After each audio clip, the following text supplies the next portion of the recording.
Bismillahirrahmanirrahim. Assalamualaikum warahmatullahi taala wabarakatuh. Zulkifli bin Ismail bagi pihak penghulu Batu Benda mengucapkan berbanyak-banyak terima kasih kepada Muslim Malaysia di mana atas sumbangannya dapatlah hamba mengagih-agihkan batu ini kepada anak muka hamba.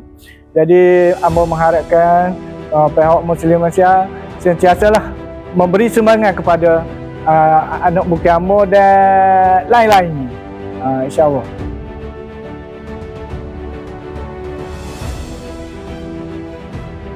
Kita di Muslim Malaysia, selain pada kita bagi kotak infak, kita juga buat wakaf perigi ke wakaf Al-Quran.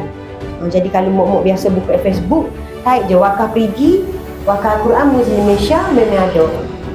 Kita menyediakan peluang untuk mak-mak ngaya berwakaf. Boleh buat buka puasa lah. Terima kasih Muslim Malaysia bagi kotak, bagi dapur. Terima kasih Muslim Malaysia.